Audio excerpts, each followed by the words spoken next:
தேமுதிக, பாட்டாளி மக்கள் கட்சி, மதிமுக இந்த 3 கட்சியும் பார்த்தோம் அப்படின்னா சாதாரண கட்சிகள் கிடையாது. தமிழக அரசியல், அதாவது வருகின்ற 2026 சட்டமன்ற தேர்தலில் ஒரு மிகப்பெரிய ஒரு தாக்கத்தை ஏற்படுத்தக்கூடிய ஒரு கட்சி. அதனால் சாதாரணமாக வந்து நம்ம விட்டுற முடியாது.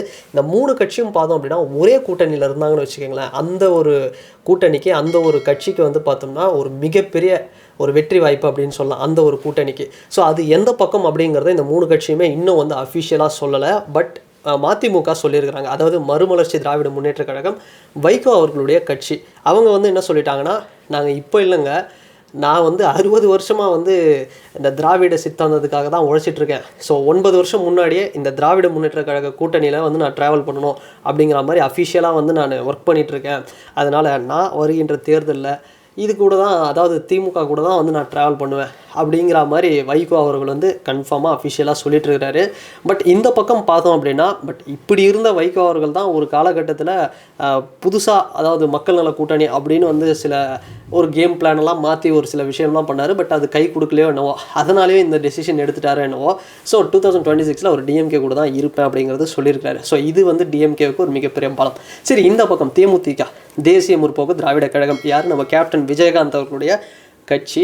அதுக்கு வந்து இன்றைக்கி ஒரு வைஸ் கேப்டனாக, துணை கேப்டனாக, ஒரு லேடி கேப்டனாக வந்து பிரேமலதா விஜயகாந்த் அவர்கள் வந்து இருக்காங்க. அந்நியார் அப்படின்னு வந்து அந்த கட்சியில் இருக்கக்கூடியவர்களால் சொல்லப்படக்கூடியவங்க. இவங்க வந்து பார்த்தோம்னா இன்னும் எந்த பக்கமும் ஒரு கூட்டணி அப்படிங்கிறத ஒரு ஸ்ட்ராங்காக சொல்லலை.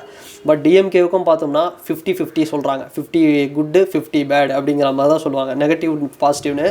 பட் அந்த பக்கமும் போகிறதுக்கு வாய்ப்பு இருக்குது. பட் இன்னொரு பக்கம் பார்த்தோம் அப்படின்னா அதிமுக பிஜேபி அலைன்ஸில் அவங்களுக்கு வந்து சரியான ஒரு அழைப்பு வந்தால், பட் இப்போ வந்து ஒரு உறவு முறிவு அப்படிங்கிறது ஏற்பட்டிருந்தாலும் தேவைப்பட்டால் போகிறதுக்கும் வாய்ப்பு இருக்குது. ஆனால் இப்போ சப்போஸ் டிவிகே வந்து ஒரு பெரிய லெவலில் ஒரு அலைன்ஸ் ஃபார்ம் ஆச்சு அப்படின்னா கண்டிப்பாக அங்கே போகிறதுக்கும் வாய்ப்பு இருக்குது. ஆனால் ஏதோ ஒன்று, டிஎம்கேவோ இல்லை ஏடிஎம்கே கூட்டணியோ இல்லை டிவிகேவோ ஏதோ ஒரு பக்கம் போவாங்க. பட் இவங்க டிவிகே பக்கம் போனாங்கன்னா வேறு லெவலில் இருக்கும். ஆனால் கடைசி டைமில் என்ன மாறும் அப்படின்னு சொல்ல முடியாது. இப்போ கூட ரீசெண்டாக சில விஷயங்கள் சொல்லிட்டு இருக்கிறாங்க. அதாவது விஜய் அவர்களை வந்து தம்பின்னு தான் சொல்லுவாங்க. இருந்தாலும் இவங்க, நாங்கள் வந்து ஒரு நாளைக்கு 3 ப்ரெஸ் மீட் வந்து கொடுக்குறோம், அந்த மாதிரி விஜய் அவர்களும் கொடுக்கணும். ஸோ அப்படிலாம் பண்ணால் தான் வந்து நல்லாயிருக்கும் அப்படின்னு. அதே மாதிரி எங்கே போட்டியிட போகிறோம், அதாவது மதுரை பகுதியில் தான் வந்து இவங்க வந்து வேட்பாளராக போட்டியிட போகிறாங்க அப்படிங்கிற விஷயங்களும் வந்து தேமுதிக சார்பில் இவங்க வந்து அஃபிஷியலாக சில விஷயம் சொல்லிட்டு இருக்காங்க. இவங்களுடைய பையன், அதாவது விஜயகாந்த் அவர்களுடைய பையன் விஜய பிரபாகரன் அவர்களும் வந்து எங்கே போட்டியிட போகிறாரு இந்த சட்டமன்ற தேர்தலில் அப்படிங்கிற விஷயத்தையும் வந்து சொல்லிட்டு இருக்கிறாங்க. அப்பப்போ வந்து ஒரு அப்டேட் கொடுத்துட்ருக்காங்க. உள்ளம் தேடி இல்லம் நாடி அப்படிங்கிற மாதிரி வந்து கேப்டனுடைய பயணம் அப்படிங்கிற மாதிரியும் வந்து போயிட்டுருக்காங்க. ஆனால் இவ்வளோ விஷயங்கள் பண்ணாலுமே அஃபிஷியலாக வந்து கூட்டணியை அனௌன்ஸ் பண்ணலை. அது எப்போ நடக்கும் அப்படின்னு பார்த்தோம்னா, இப்போ டிசம்பர் 28ஆம் தேதி கேப்டனுடைய ஜெயந்தி அப்படிங்கிற மாதிரி வந்து அதாவது குரு பூஜை, கேப்டன் குரு பூஜை அப்படிங்கிற மாதிரி விஜயகாந்த் அவர்களுக்கு ஒரு குரு பூஜை மாதிரி ஒரு ஈவெண்ட்டெல்லாம் இருக்குது. இந்த ஈவெண்ட்டை முடிச்சுட்டு ஜனவரி 9ஆம் தேதி, அதாவதுங்க ஜனநாயகன் படம் ரிலீஸ் ஆகிற அன்னைக்கு வந்து டேட்டில் தேமுதிக ஒரு பெரிய பிளான் வச்சுருக்காங்க. கடலூரில் ஒரு மாநிலம் முழுவதும் ஒரு மிகப்பெரிய ஒரு கூட்டம், அந்த ஒரு ஃபயர் கூட்டத்தில் தான் வந்து எனக்கு தெரிஞ்சு அனௌன்ஸ் பண்ணுவாங்கன்னு நினைக்கிறேன் யாரோட கூட்டணி அப்படிங்கிறத. அப்படி ஒரு விஷயம் வந்து நடக்க போகுது. ஸோ இப்படியெல்லாம் வந்து சில விஷயம் போயிட்டுருக்கு. இந்த வகையில் ஒரு பெரிய ஒரு சேஞ்ச், இந்த கேப்டன் அலை அப்படிங்கிறது இன்னமும் வந்து பிரகாசமாக தான் இருக்குங்க. ஸோ இது இவங்களுக்கு வந்து ஒரு பெரிய பாசிட்டிவ். அதனால் தேமுதிக போகிற கூட்டணி அப்படிங்கிறது எந்த கட்சியோட கூட்டணி வைக்கிறாங்களோ அவங்களுக்கு ஒரு மிகப்பெரிய பலம் சேர்க்கும். ஓகே, இதை தாண்டி நம்ம இன்னொரு விஷயம் பார்ப்போமே. நம்ம பாட்டாளி மக்கள் கட்சி இன்னும் வந்து அனௌன்ஸ் பண்ணலை. ஏன்னா அப்பா மகனுக்குள்ளே வந்து ஒரு மிகப்பெரிய மோதல் இன்னமும் போயிட்டுருக்கு. இவர் எந்த அணி, அவர் எந்த அணி, கடைசியில் ஒன்று சேருவாங்களா என்ன அப்படிங்கிறது ஒரே டவுட்டாக போயிட்டுருக்கு. பட் இந்த வேளையில் ராமதாஸ் அவர்கள் வந்து பார்த்தோம்னா மருத்துவரையா இன்னும் ஒரு மாதம் காலகட்டங்களில் அநேகமாக வந்து இந்த ஜனவரியில் சொல்லிவிடுவார்னு நினைக்கிறேன்.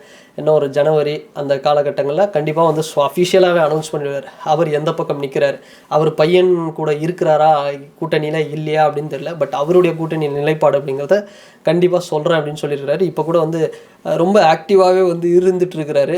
பல விஷயங்களை போல்டாக பேசுகிறாரு, நிறைய போயிட்டுருக்கு. ஸோ இந்த சண்டைகள்லாம் ஓஞ்சதுக்கப்புறம் தான் வந்து யாரோட கூட்டணி அப்படிங்கிறது தெரியும். ஸோ இதுதாங்க, இந்த 3 கட்சியும் வந்து தமிழக அரசியலில் மிகப்பெரிய ஒரு ரோலை வந்து பண்ணக்கூடிய ஒரு கட்சி.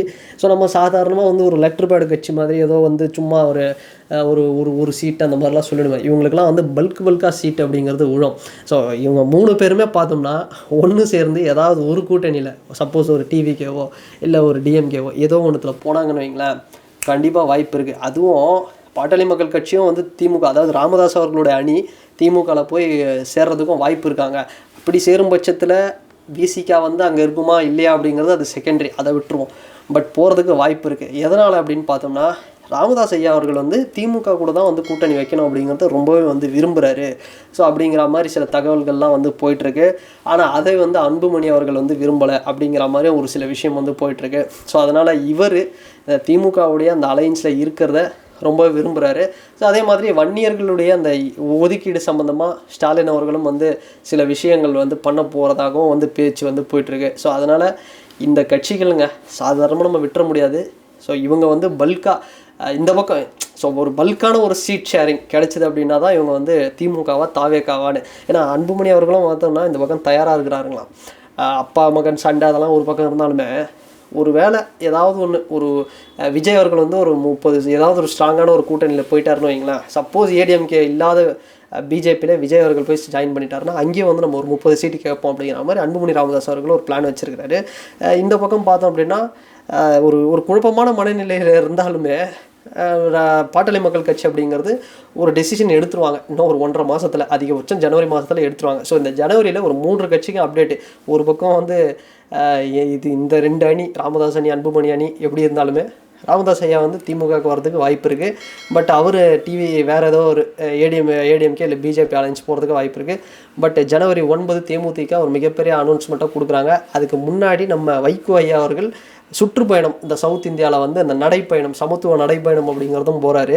அப்போ வந்து பார்த்தோம்னா அந்த சுற்றுப்பயணம் ஒரு 10 நாள் சுற்றுப்பயணத்திலே வந்து அவரும் வந்து அலைன்ஸை வந்து அவர் ஆல்ரெடி சொல்லிட்டார் டிஎம்கே தான். பட் இந்த 3 கட்சி ஒன்றா வராங்களோ இல்லையோ, பட் 2 கட்சி ஒன்றா வர வாய்ப்பு இருக்குது. அது யாருன்னா நம்ம தேமுதிகவும் பாட்டாளி மக்கள் கட்சியும் ஒரே அலைன்ஸில் வர வாய்ப்பு இருக்குது. அது நம்ம ஏடிஎம்கே பிஜேபி அலைன்ஸ்லையும் பார்க்கலாம், டிவிகே அலைன்ஸ்லையும் பார்க்கலாம், இல்லை டிஎம்கே அலைன்ஸ்லையும் பார்க்கலாம். பட் இந்த 3ல் இந்த 2 கட்சி ஒன்றா சேர்ந்தாலே ஒரு மிகப்பெரிய ஒரு வெற்றி அப்படிங்கிறது, ஒரு பலம் அப்படிங்கிறது உறுதியாகிடும். ஸோ அந்தளவுக்கு வந்து ஒரு பெரிய லெவலில் ஒரு சப்போர்ட்டிவாக இருக்கும். ஆனால் இந்த 3 கட்சி ஒன்றா சேர்ந்து ஒருவேளை டிஎம்கேல வந்தாங்கன்னு வைங்களேன், செம்ம டஃப்பு ஃபைட்டுங்க. டிஎம்கே வந்து கண்டிப்பாக ஒரு பெரிய அளவில் வந்து வின் பண்ணுவாங்களா அப்படின்னு வந்து நம்ம சொல்ல முடியாது ஷுவராக. ஏன்னா இன்றைக்கி இருக்கக்கூடிய அந்த போட்டி அப்படிங்கிறது இந்த 4 முனை போட்டியில், ஆனால் டிஎம்கே கூட்டணி அப்படிங்கிறது வலுவான ஒரு கூட்டணியாக இருக்கும். அதை மட்டும் நம்மளால் உறுதியாக சொல்ல முடியும். அந்தளவுக்கு வந்து தேமுதிகவும் பாட்டாளி மக்கள் கட்சியும் மதிமுகவும் வந்து ஒரு ஸ்ட்ராங்கான ஒரு அலைன்ஸ் அங்கே வந்து ஒர்க் பண்ணுவாங்க டிஎம்கேக்கு. ஸோ பார்க்கலாங்க.